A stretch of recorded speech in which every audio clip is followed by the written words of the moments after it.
వచ్చింది ఒక పక్క కూడా ప్రభుత్వాలు కొత్త ఎలా అనిపిస్తుంది జనరల్గా చూశారు కదా 6 నెలలు అయిపోయింది కొత్త ప్రభుత్వాలు కొత్త సంవత్సరంలోకి అడుగు పెట్టాము పథకాలతో పాటు ఉచిత బస్సు మహిళలకేమో ఉగాది నుంచి ఇస్తామంటున్నారు ఎలా అనిపిస్తుంది తెలియాలి అదే అన్నగారు మరి చూస్తే నిన్న ఎలా జరుపుకున్నారు సెలబ్రేషన్స్ ఇవన్నీ నేనా నాకు సెలబ్రేషన్స్ ఏముండవు ఎందుకంటారు ఫ్రెండ్స్ ఎవరు లేరు నాకు మరి మహిళలకి 1500తో పాటు మిగతా పథకాలు కూడా అమలవుతాయి ఈసారి ఉద్యోగ కల్పన కూడా ఎక్కువ ఉంటుంది అంటున్నారు అమరావతి పనులు కూడా వచ్చే ఫిబ్రవరి నుంచి మొదలవుతున్నాయి కదా అన్నీ చెప్పేవే కానీ చూడాలి కదా జగన్మోహన్ రెడ్డి గారు కూడా జనవరి అనంతరం పండగ అనంతరం ప్రజల్లోకి వస్తామంటున్నారు వేచి చూడాలంటున్నారు ఎలా అనిపిస్తుంది వాళ్ళన్నట్టు వేచి చూడాలి ఏమైంది అన్నయ్య గారు మరి చూస్తే ఎలా ఉంది ఈసారి పోలవరం అమరావతి అవుతాయి అంటారా కేంద్రం కూడా సపోర్ట్ ఉంది కదా గట్టిగా ఈ 4 ఊహలే అని చెప్పాలి పవన్ కళ్యాణ్ గారు పనితీరులు ఎలా ఉన్నాయి పవన్ కళ్యాణ్ గారు ఉన్నారు ఉప ముఖ్యమంత్రిగా ఆయన ఎలా అనిపిస్తున్నారు ఆయన గురించి అయితే టాక్ నేను చెప్పేది తక్కువే రానప్పుడు అయితే ఇచ్చేస్తాం అన్నారు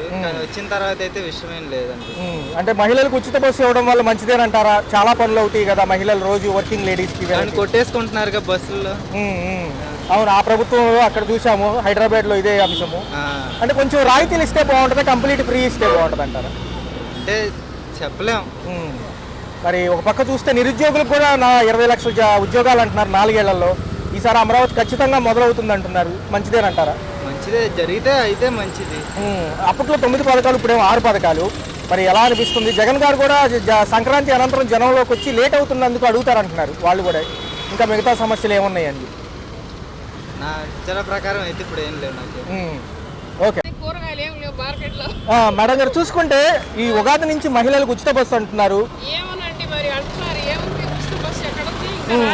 అంటే ఉగాదికి టైం ఉంది కాబట్టి అమ్మకు వందనంతో పాటు ఇది పక్క చూసుకుంటే నిరుద్యోగ వృత్తి కూడా ఇస్తామంటున్నారు ఈ 1500 మహిళలకు కూడా వేస్తామంటున్నారు మేడం ఎలా ఉంది మామూలుగా పిల్లలకి వీళ్ళకి కూడా డబ్బులు ఇస్తామంటున్నారు కదా ఈసారి జనవరి సంక్రాంతి అనంతరం కూడా జగన్ గారు కూడా ప్రజల్లోకి వస్తామంటున్నారు ఎలా అనిపిస్తుంది అంటే మాజీ ముఖ్యమంత్రి పథకాలు అప్పుడు 9 ఇచ్చేవాళ్ళు ఆయన కూడా జనంలోకి వచ్చి ఎలా ఉందని అడుగుతారంటున్నారు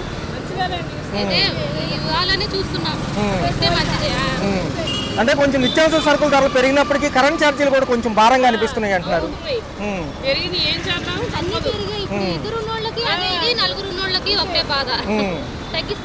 మరి ఆయన సంక్రాంతి అనంతరం జనంలోకి వస్తున్నారు ఆహ్వానిస్తారా ప్రజలు ఓకే వచ్చింది కొత్త ప్రభుత్వాలు చూసాము 6 నెలలు అవుతున్నాయి ఎలా అనిపిస్తుంది కొత్త పథకాలు కూడా జనవరి నుంచి అమలు అంటున్నారు కొత్త పథకాలు జనవరి నుంచి అమలు ఉగాది నుంచి ఏదో ఆర్టీసీ ఫ్రీ అంటున్నారు ఓకే మంచిదే కొత్త ప్రభుత్వం అంటే వచ్చి అన్ని ఎత్తులాడుకోవాలి కదా అన్ని చేసుకోవాలి కదా ఈ పాత అన్ని ఉన్నాయి మన అందరూ తెలిసిన గొంతులు ఇవన్నీ పోడ్చడానికి చాలా టైం పడుతుంది అదేమ్మా సార్ చూసుకున్నట్లయితే ఎలా అనిపిస్తుంది 7 నెలలు చూశారు ఈసారి అభివృద్ధి సంక్షేమం ఎక్కువ అంటున్నారు కదా అంటున్నారు టైం పడుతుంది కదా ఇల్లు మొదలు పెట్టగానే ఇల్లు కంప్లీట్ కాదు కదా టైం పట్టుద్ది అయితే అనుభవజ్ఞులు ఉన్నారు చేస్తారని అనుకుంటున్నాం కొంచెం ముందుకు రండి సార్ కొంచెం ఒకసారి సార్ ఫైనల్ క్వశ్చన్ అంటే కొంతవరకు చూసుకుంటే ఏదైతే సంక్షేమ పథకాలు లోటు బడ్జెట్ లో ఉన్నప్పటికీ అమలు వైపు వెళ్తామంటున్నారు మాజీ ప్రభుత్వాలు ఏమో జనవరి అనంతరం కూడా ప్రజల్లోకి వస్తామంటున్నారు రావాలా వాళ్ళు ఆపోజిషన్ కూడా అడుగుతుంటేనే కదా వీళ్ళకి కూడా కొంచెం ఉండేది సో చూసుకున్నట్లయితే ఎలా ఉంది సార్ మరి చూసుకుంటే ఈసారి ఆర్థిక అభివృద్ధితో పాటు ఉద్యోగ కల్పన అన్ని దొరుకుతాయి అంటారు యువతకి అనుకుంటున్నాం టైం పట్టుగా దొరుకుతుంది ఎలా చెప్పగలం వచ్చి అన్ని చేస్తే ఖచ్చితంగా దొరుకుతాయి సార్ కొంచెం నిత్యావసర సరుకుల ధరలు పెరిగినప్పటికీ మళ్ళీ లైన్లోకి వస్తున్నాయి ఎలా అనిపిస్తుంది ఈ కామనేనమ్మా అన్ని ఏ ప్రభుత్వం అయినా పెరుగుతుంటాయి తగ్గుతుంటాయి వస్తూ ఉంటాయి సో పైనుంచి కేంద్రం సపోర్ట్ ఉంది కాబట్టి పోలవరం అమరావతి ఇవన్నీ చూడగలం అంటారా ఖచ్చితంగా అదే ఆశిస్తున్నాం మరి తొందరగా కంప్లీట్ చేయగలరేమోనని ఇదంతా వాళ్ళ సెలవు ముందు నరేంద్ర మోడీ గారు ప్లస్ మన అమిత్ షా గారు వాళ్ళు సహకరిస్తే అయితాయండి సార్ అమ్మకు వందనంతో పాటు ఈ నిరుద్యోగ వృత్తి కూడా ఇస్తామంటున్నారు కొత్త ఇయర్లో ఎలా అనిపిస్తుంది ఇస్తారని అనుకుంటున్నాం ఇవ్వాలని కూడా అనుకుంటున్నాం ఇస్తేనే మంచిది పేదలు బడుగు వర్గాలు చాలా మంది ఉంటారు మంచిదని అనుకుంటున్నాం పవన్ కళ్యాణ్ గారు ఉప ముఖ్యమంత్రి నాగబాబు గారు కూడా కేడర్ లోకి రాబోతున్నారు సో ఎలా ఉండబోతుంది కొత్త సంవత్సరంలో అన్ని మంచి జరగాలని కోరుకుంటున్నాం ఎలా ఉండబోతుంది ముందే ఎలా చెప్పగలం నెక్స్ట్ ఇయర్ అడుగు అప్పుడు ఏదైనా ఎలా చేసిందని అప్పుడు చెప్పగలం నిత్యావసర సరుకుల ధరలు బాగా పెరిగిపోతున్నాయండి ఇంతకు ముందు గతంలో నేను తీసుకున్నప్పుడు సరుకులు ఉన్న పరిస్థితిని బట్టి నేను ఒక సాటి వ్యవసాయ కూలీ రైతుని, ఆటో దోలుకొని బతుకుతాను నేను. అలాంటిది ఇంతకుముందు నూనె ప్యాకెట్ ఎంత ఉందండి? 120 రూపాయలు చూసాము, అంతకుముందు 80 రూపాయలు చూసాము. ఇప్పుడు మొన్న గవర్నమెంట్ లో ఉండ రేట్ల కన్నా ఇప్పుడు అధికంగా ఉండే. బియ్యం కట్ట ఎంత ఉంది ఇవాళ? ఎటు చూసి మంచి బియ్యం కేజీ 80 రూపాయల పైనే ఉంది. అవును కదా, గతంలో ఎంత ఉంది బియ్యం రేటు? అవును, 10-50 వరకు చూసింది లెక్క. తక్కువగా ఉంది. మేము కొనుక్కుంటాం బియ్యం, రైస్ కూడా.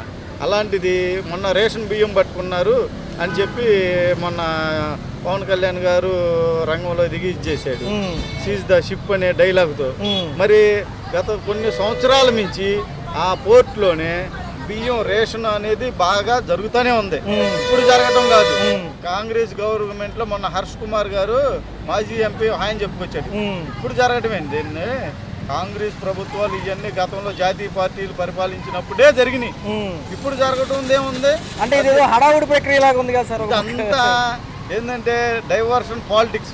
ఇచ్చిన పథకాలు అనేది పూర్తి చేయకుండా ఇలానే రాజకీయాన్ని పక్కదోవ పట్టిస్తా, ఈ మీడియా కూడా దాన్ని హైప్ చేస్తా ఉంటే జనాలు మర్చిపోతారు. అంటే సార్ కొంతమంది పేదవాళ్ళ పరిస్థితి జరుగుతుంది. పేదవాళ్ళు ఇప్పుడు ఈ పథకాలు పొందిన వాళ్ళు ఎంతమంది ఉన్నారు కదా అర్హులు.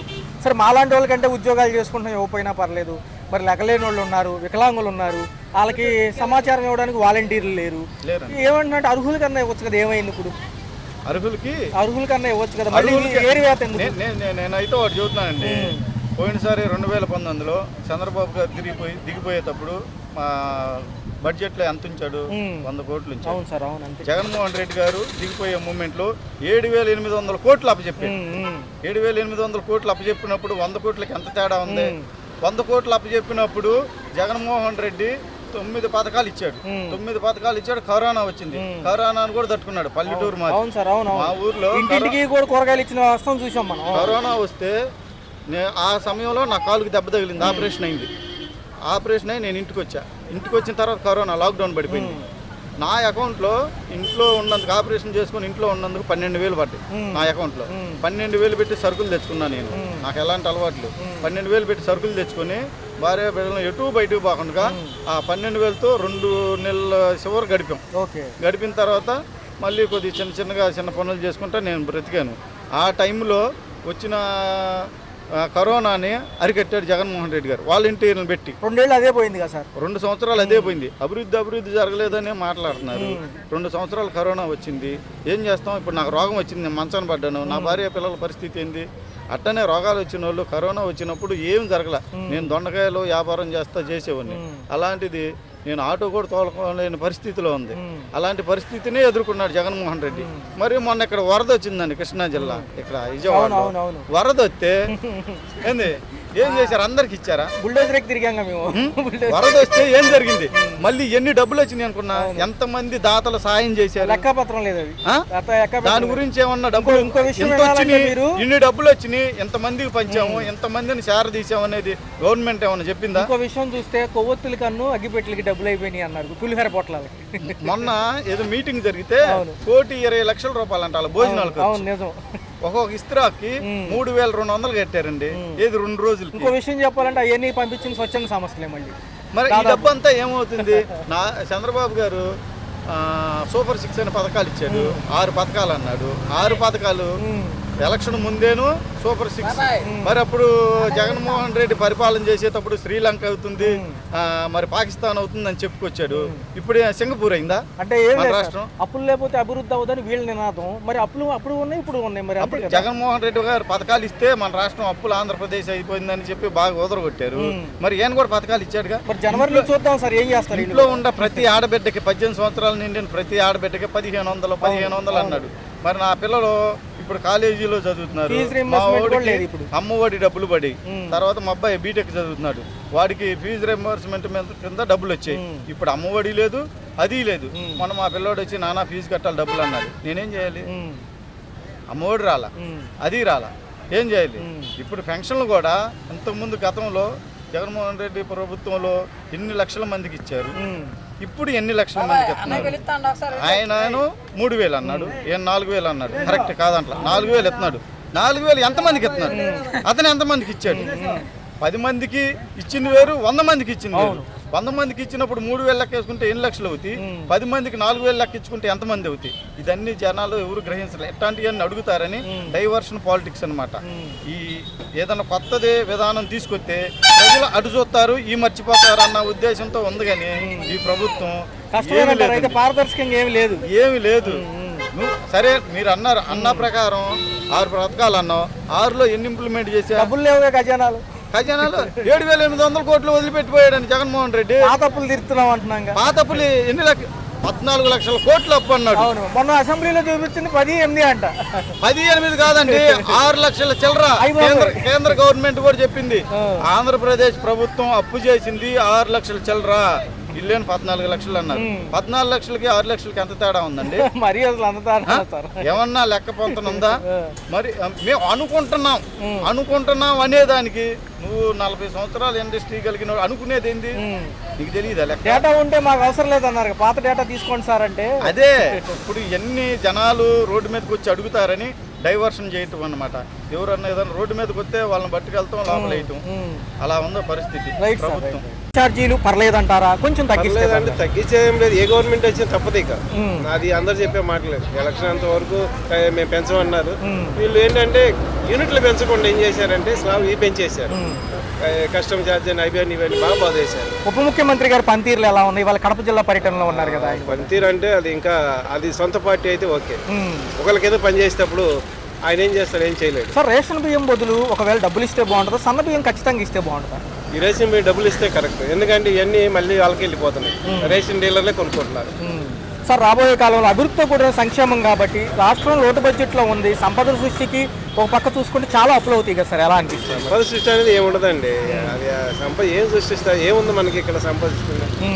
మనకు రావాల్సిన మెయిన్ అంటే ఐటీ మెయిన్ అన్నిటికన్నా పడదు ఏంటంటే ఇది ఏమంటారు షిప్పింగ్. మనకి ఏంటంటే మామూలుగా వాటర్ రేవులు ఉన్నాయి కదా, పోర్టుల ద్వారా ఎక్కువ ఆదాయం. ఎక్స్పోర్ట్ మెయిన్ ఆదాయం. ఇవి ఐటీ కన్నా అదే ఎక్కువ ఆదాయం. అది సామాన్య ప్రజలు తెలియదు. ఎంతసేపు ఐటీ ఐటీ ఐటీ ఐటీ అని కొట్టుకుంటున్నారు. మనకి ఎక్కువ ఆదాయం వచ్చేది పోర్టులే. సార్, ఉచితాలు ఎంతవరకు ఇవ్వచ్చు అసలు జనాలకి? కొంతవరకు ఇవ్వచ్చు. అతిగా ఇచ్చేసి సోమరులు చేయడం కరెక్ట్ కాదు. సార్, ఫైనల్ క్వశ్చన్ చూసుకుంటే కేంద్రం అన్నీ ఎప్పుడూ కూడా దక్షిణాది రాష్ట్రాల మీద చిన్న రాష్ట్రం విడిపోవడమే పెద్ద తప్పు.